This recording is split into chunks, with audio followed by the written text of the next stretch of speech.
Hi to all the nursing aspirants there. I am Navkiran and I welcome you all to my channel Navkiran Nursing Classes.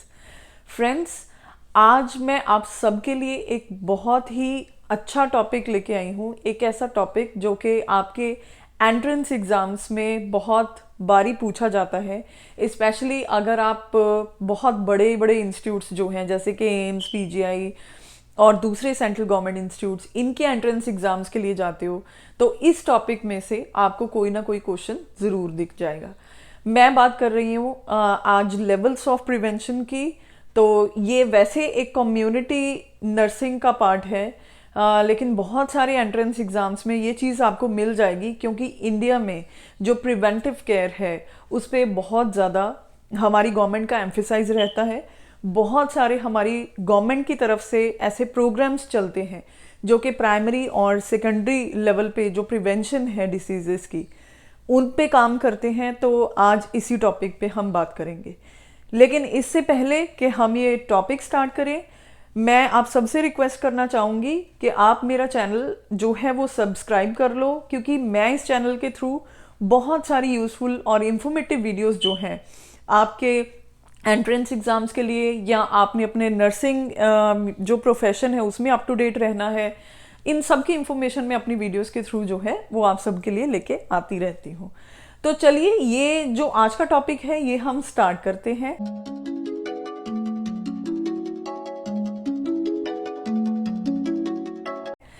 तो सबसे पहले friends देखिए, जब भी हम disease control की बात करते हैं कम्युनिटी में तो प्रिवेंशन जो है उसका एक बहुत इम्पॉर्टेंट जगह है कम्युनिटी नर्सिंग में। तो देखिए, जो डिसीज़ कंट्रोल होती है उसमें बहुत सारे लेवल जो हैं वो काम करते हैं, और डिसीज़ कंट्रोल में जितने भी लेवल काम करते हैं उन सब का जो है मोटिव क्या क्या होता है। सबसे पहले तो हमने इंसिडेंस जो है किसी भी डिसीज़ का वो कम करना होता है, और अल्टीमेटली जो प्रेवलेंस है वो फिर कम हो जाता है किसी भी डिसीज़ का। इसके अलावा हम काम करते हैं to decrease the duration of that particular disease. जैसे कि आपको पता है कि prevalence is equal to duration multiplied by incidence. तो डेफिनेटली अगर इंसिडेंस डिक्रीज होगा, ड्यूरेशन डिक्रीज होगी, तो किसी भी डिसीज की जो प्रेवलेंस है वो भी डिक्रीज होगी। प्लस ये जो लेवल ऑफ प्रिवेंशन हम लगाते हैं कम्युनिटी में, इनकी वजह से किसी भी कम्युनिकेबल डिसीज की जो ट्रांसमिशन है वो भी डिक्रीज होती है। ओके, और इसके अलावा अगर कोई डिसीज हो भी जाती है मतलब किसी एरिया में, तो जो सेकेंडरी केसेस उस एक प्राइमरी केस से आते हैं हम उनको काफ़ी हद तक डिक्रीज कर सकते हैं। और इसके अलावा फ्रेंड्स, अगर कोई डिसीज़ हो जाती है पेशेंट को तो फर्दर वो डिसीज़ जो है उसकी कॉम्प्लिकेशंस को डिक्रीज करना, या वो जो डिसीज़ है वो एक रिवर्सिबल लेवल से इरिवर्सिबल लेवल पे ना चली जाए, ये जो है हम ये सुनिश्चित करते हैं, हम ये कंफर्म करते हैं कि ऐसा ना हो। एट द एंड ये सब चीज़ें जब आप अप्लाई करते हो तो एक कम्युनिटी में हमारे हेल्थ सेक्टर का जो फाइनेंशियल बर्डन है वो काफ़ी डिक्रीज होता है। तो इसीलिए हम ये लेवल ऑफ प्रिवेंशन जो है वो पढ़ते हैं, ओके, और कम्युनिटी में इनको अप्लाई भी करते हैं।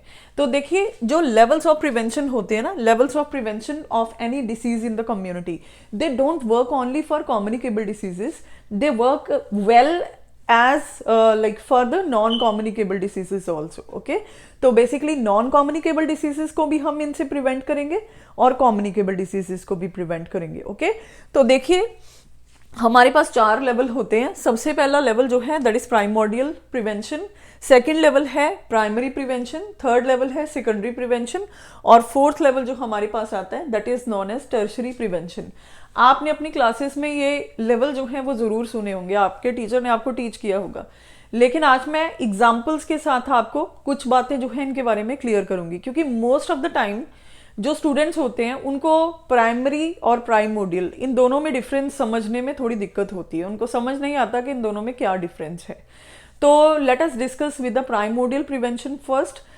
तो फ्रेंड्स, जो प्राइमोडियल प्रिवेंशन होती है एक्चुअली ये प्राइमरी प्रिवेंशन है इन इट्स प्योरेस्ट फॉर्म, लेकिन डिफरेंस क्या है, इसमें हम हेल्थ एजुकेशन देते हैं लोगों को, लेकिन तब देते हैं जब हमारे इन्वायरमेंट में कोई रिस्क फैक्टर नहीं है। हम सबको पता है अगर कोई डिसीज डेवलप होनी है तो रिस्क फैक्टर्स जो हैं वो होने ज़रूरी हैं पहले, राइट, फिर डिसीज होती है। तो बेसिकली अगर आप नॉर्मल लाइफ लीड कर रहे हो और अभी आपको कोई भी डिसीज होने के रिस्क फैक्टर नहीं है, लेकिन फिर भी आपको ये बताया जाता है कि हेल्थ को मेंटेन करके रखिए, उस चीज को हम बोलेंगे primordial prevention. Basically primordial prevention में हम ये कोशिश करते हैं कि जो रिस्क फैक्टर हैं वो अराइज ना हो। इसकी सबसे बड़ी मैं एग्जांपल देती हूँ।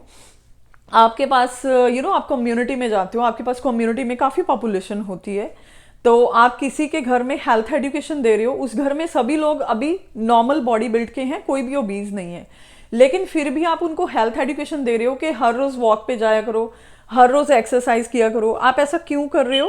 ताकि जो कार्डियोवास्कुलर डिसीजेस के लिए रिस्क फैक्टर है ओबेसिटी, वो अभी इनकी फैमिली में डेवलप नहीं हुआ है, लेकिन डेवलप नहीं हो इसीलिए आप उनको ये हेल्थ एजुकेशन दे रहे हो कि आपको एक्सरसाइज करनी चाहिए। ओके, तो in the absence of risk factor, जब आप लोगों को हेल्थ प्रमोशन के लिए या हेल्थ मेंटेनेंस के लिए हेल्थ एजुकेशन देते हो या उनको बताते हो इन चीज़ों के बारे में, उसको हम बोलते हैं प्राइमोडियल प्रिवेंशन। और ये जो प्राइमोडियल प्रिवेंशन होती है ना फ्रेंड्स, ये सबसे ज़्यादा कामयाब होती है जो नॉन कम्युनिकेबल डिसीजेज है उनको प्रिवेंट करने के लिए। ओके, तो बेसिकली इसके दो तरह की इंटरवेंशंस होती हैं जिनसे आप ये कर सकते हो।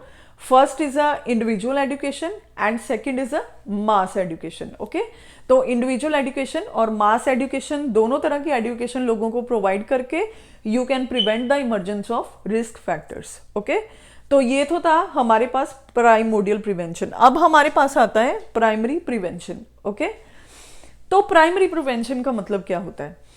देखिए फ्रेंड्स, प्राइमरी प्रिवेंशन जो है, it is also a level of prevention which is done before the emergence of disease.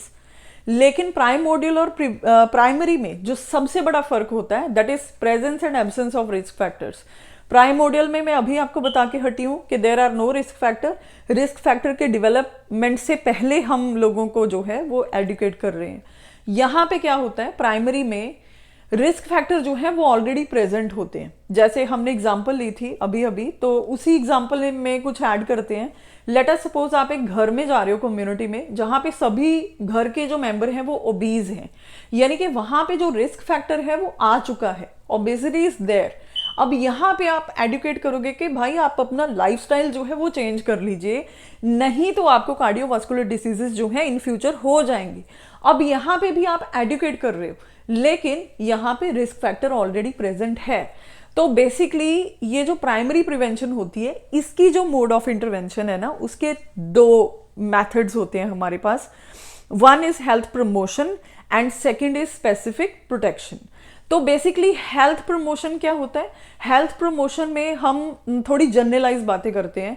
जैसे फॉर एग्जांपल हम लोगों को न्यूट्रिशन के रिगार्डिंग काउंसलिंग देते हैं। जैसे ओबेसिटी है तो हाई फाइब्रस फूड खाना है, फैट डाइट नहीं लेनी है, तो एक जनरल सजेशन जो है हम देते हैं। Plus environmental and lifestyle modifications जो हो गई, ये सारी चीज़ें जो हैं वो हेल्थ प्रमोशन में आती हैं। ओके, और दूसरा हमारे पास होता है स्पेसिफिक प्रोटेक्शन, जो कि प्राइमरी प्रिवेंशन का ही पार्ट है। अब स्पेसिफिक प्रोटेक्शन में हम क्या करते हैं, हम एक पर्टिकुलर रिस्क फैक्टर को पकड़ लेते हैं और उस रिस्क फैक्टर के अगेंस्ट हम लोगों को जो है, मतलब उस रिस्क फैक्टर को डिसीज में प्रिवेंट होने के लिए हम पर्टिकुलरली जो है कोई ना कोई जो हेल्थ एजुकेशन है वो प्रोवाइड करते हैं। फॉर एग्जाम्पल, अगर आप किसी पर्टिकुलर डिसीज के लिए हेल्थ एजुकेशन दे रहे हो, वो स्पेसिफिक प्रोटेक्शन है। फॉर एग्जाम्पल, अगर आप एनीमिया प्रिवेंट करने के लिए अपने पेशेंट को आयरन और फॉलिक एसिड की टेबलेट्स जो है या सप्लीमेंट्स है वो दे रहे हो, that is also specific protection. Plus हम फॉर एग्जाम्पल किसी भी डिसीज के लिए कीमो प्रोफिलैक्सिस करते हैं, तो वो एक स्पेसिफिक प्रोटेक्शन है।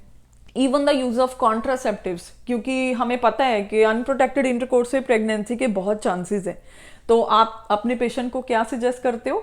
कॉन्ट्रासेप्टिव यूज करना है। ओके, तो वो भी एक तरह का स्पेसिफिक प्रोटेक्शन है। इवन कई बार आपको एंट्रेंस में पूछ लेते हैं कि fortification of food. Fortification of food का मतलब है adding good substances to the food to increase its nutritive value. Okay, तो this is also a form of specific protection under primary prevention. Okay, तो ये फर्क जो है प्राइमोडियल और प्राइमरी में होता है। एक और एग्जांपल देती हूँ। फॉर एग्जाम्पल, एक नॉर्मल इंडिविजुअल जो कि अभी स्मोकिंग नहीं करता है, आप फिर भी उसको स्मोकिंग प्रिवेंट करने के लिए बोल रहे हो क्योंकि स्मोकिंग से क्या होता है, कार्डियोवास्कुलर डिसीजेस का काफ़ी बड़ा रिस्क फैक्टर है। लेकिन अगर कोई पर्सन ऑलरेडी स्मोकिंग कर रहा है, उसको आप स्मोकिंग सिजेशन के लिए बोलते हो, तो वो प्राइमरी प्रिवेंशन है। कोई स्मोकिंग अभी नहीं करता, हम उसको जो है डिस्करेज करते हैं कि स्मोकिंग कभी करना भी मत, वो प्राइमोडियल है। Okay, absence of smoking is primordial, और आप डिस्करेज कर रहे हो। Smoking is already present and you are suggesting your patient to quit it, that is primary. Okay, ये फर्क है इन दोनों में। ओके, तो अभी चलिए हम करते हैं सेकेंडरी प्रिवेंशन के। सेकेंडरी प्रिवेंशन क्या होती है? तो फ्रेंड्स, अभी हम स्टार्ट करेंगे सेकेंडरी लेवल ऑफ प्रिवेंशन से। देखिए, जो सेकेंडरी लेवल ऑफ प्रिवेंशन है, it is started when the disease has already set up. Okay, जब डिसीज जो है वो ऑलरेडी स्टार्ट हो चुकी है। लेकिन सेकेंडरी प्रिवेंशन में हम ये कोशिश करते हैं कि हम डिसीज की इनिशियल स्टेज में इसको पकड़ लें, इसका जो ट्रीटमेंट है वो शुरू कर दें, ताकि इसकी कॉम्प्लिकेशंस को प्रिवेंट कर सकें। राइट, ये हमारा मेन मोटिव होता है सेकेंडरी प्रिवेंशन में। अब जो सेकेंडरी प्रिवेंशन है, इसके जो मोड्स ऑफ इंटरवेंशन हम बोल सकते हैं कि इसमें हम क्या क्या करते हैं, उसके दो पार्ट्स हैं। फर्स्ट जो है that is early diagnosis and second is treatment. तो बेसिकली जो अर्ली डायग्नोसिस है, इसमें हम क्या करते हैं कि जब अभी जो डिसीज है उसकी फंक्शनल मॉर्फोलॉजिकल जो फंक्शंस हैं वो इतने ज़्यादा बॉडी के ख़राब नहीं हुए कि वो इरिवर्सिबल हो जाएं, वो अभी भी रिवर्सिबल स्टेज में हैं, तो हम उस स्टेज में जो है अर्ली डायग्नोसिस करते हैं, before even the appearance of sign and symptoms. Okay, we try to diagnose the disease. तो बेसिकली अर्ली डायग्नोसिस में हम पहले ही स्टेज में जो डिसीज है उसको डायग्नोस करने की कोशिश करते हैं, ताकि उसको हम वहीं पे जो है स्टॉप कर सकें। और सेकंड जो इसका मोड ऑफ इंटरवेंशन होता है, that is treatment. So basically जब भी हम किसी डिसीज का ट्रीटमेंट करते हैं, ऑब्वियसली हम उसकी कम्युनिकेबिलिटी को रोकते हैं, हम इससे मॉर्टेलिटी के रिस्क को रिड्यूस कर सकते हैं, plus emergence of secondary cases can be reduced with the providing proper treatment at the proper time. और इससे ऑब्वियसली जो फर्दर लिमिटेशन या डिसेबिलिटी होनी है पेशेंट को, उसको भी हम प्रिवेंट कर सकते हैं। तो ये जो दोनों चीज़ें होती हैं ना, अर्ली डायग्नोसिस एंड ट्रीटमेंट, ये दोनों सेकेंडरी प्रिवेंशन के अंडर आती हैं। कई बार आपको एंट्रेंस में क्वेश्चन आ सकता है कि पैप स्मीयर जो है या कोई भी डायग्नोस्टिक टेस्ट जो है, लैब डायग्नोस्टिक टेस्ट, वो किस लेवल का प्रिवेंशन है। तो वो हमेशा सेकेंडरी लेवल ऑफ प्रिवेंशन जो है वो हो, ये ऑलवेज नहीं है। कई जो डायग्नोस्टिक टेस्ट आते हैं वो प्राइमरी लेवल के अंडर भी आते हैं, रिस्क फैक्टर्स की प्रेजेंस को डिटर्मिन करने के लिए, लेकिन मोस्ट ऑफ देम जो है वो सेकेंडरी लेवल के अंडर आते हैं। उसके बाद जो है, ये मैं आपको बताना चाहती हूँ कि जितने भी हमारे गवर्नमेंट ऑफ इंडिया के नेशनल डिसीज कंट्रोल प्रोग्राम्स चलते हैं, मोस्ट ऑफ देम जो हैं they work at the secondary level of prevention. Okay, और ये जो सेकेंडरी लेवल ऑफ प्रिवेंशन है, देखिए ये एक कॉस्टली लेवल ऑफ प्रिवेंशन है, और ये इतना इफेक्टिव नहीं है जितना प्राइमरी लेवल ऑफ प्रिवेंशन जो है वो हमारी कम्युनिटी में हो सकता है। तो हमें अपनी एक जो अगर प्रिवेंटिव सर्विसेज को स्ट्रेंथन करना है, तो हमें कम्युनिटी लेवल पे जो है प्राइमरी और प्राइमोडियल प्रिवेंशन का जो मोड है, मतलब उसको, उस लेवल को हमें स्ट्रेंथन करना होगा। किसी भी कंट्री का आप देखिए जो हेल्थ सिस्टम होता है वो इस बात पे सबसे ज़्यादा ग्रो करता है कि उनका प्राइमरी लेवल ऑफ प्रिवेंशन जो है वो किस लेवल का है। तो इंडिया में बहुत ज़्यादा ज़रूरत है हमें कम्युनिटी हेल्थ नर्सेस की, जो लोगों को हेल्थ एजुकेशन दें और प्राइमरी प्रिवेंशन जो है वो करें, जिससे कि बहुत सारी डिसीजेस जो हैं वो होने से पहले प्रिवेंट हो सकती हैं। ओके, अब इसके बाद हम जो बात करेंगे that is a last level of prevention, this is a tertiary prevention. तो जो टर्शरी प्रिवेंशन होती है ना फ्रेंड्स, ये तब होती है जब डिसीज़ अपनी एक इरिवर्सिबल स्टेज में एंटर कर जाती है। इरिवर्सिबल स्टेज में एंटर करने का मतलब ये है कि अब जो पर्सन है उसको डिसीज़ ने जो नुकसान करना था वो हो चुका है। हम क्या अब कोशिश करेंगे, हम कोशिश करेंगे कि उस पर्सन को हम अगर वापस जो है वो प्री डिसीज स्टेट पे पूरा नहीं लेके आ सकते, एटलीस्ट उसको उसके फुल कैपेसिटी लेवल पे जो है वो हम लेके आए। और ये कैसे पॉसिबल है? ये पॉसिबल है रिहैबिलिटेशन से।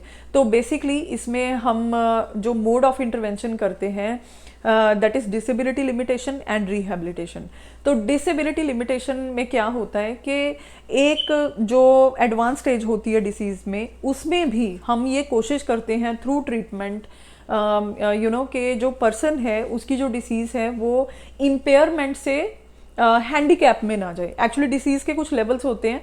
First of all disease develop होती है, सेकंड पर्सन को डिसेबिलिटी इम्पेयरमेंट होती है, थर्ड जो है वो डिसेबिलिटी होगी, और फोर्थ पर्सन जो है वो हैंडीकैप हो जाएगा। तो हम कोशिश करेंगे कि अपने जो पेशेंट है उसको इम्पेयरमेंट से हैंडीकैप में ना जाने दें। हम इसी लेवल पे जो है डिसीज एंड इम्पेयरमेंट, इसी लेवल पे हम कोशिश करेंगे कि हम डिसीज की डेवलपमेंट को जो है वो फर्दर इम्पेयरमेंट को हैंडीकैप में कन्वर्ट ना होने दें।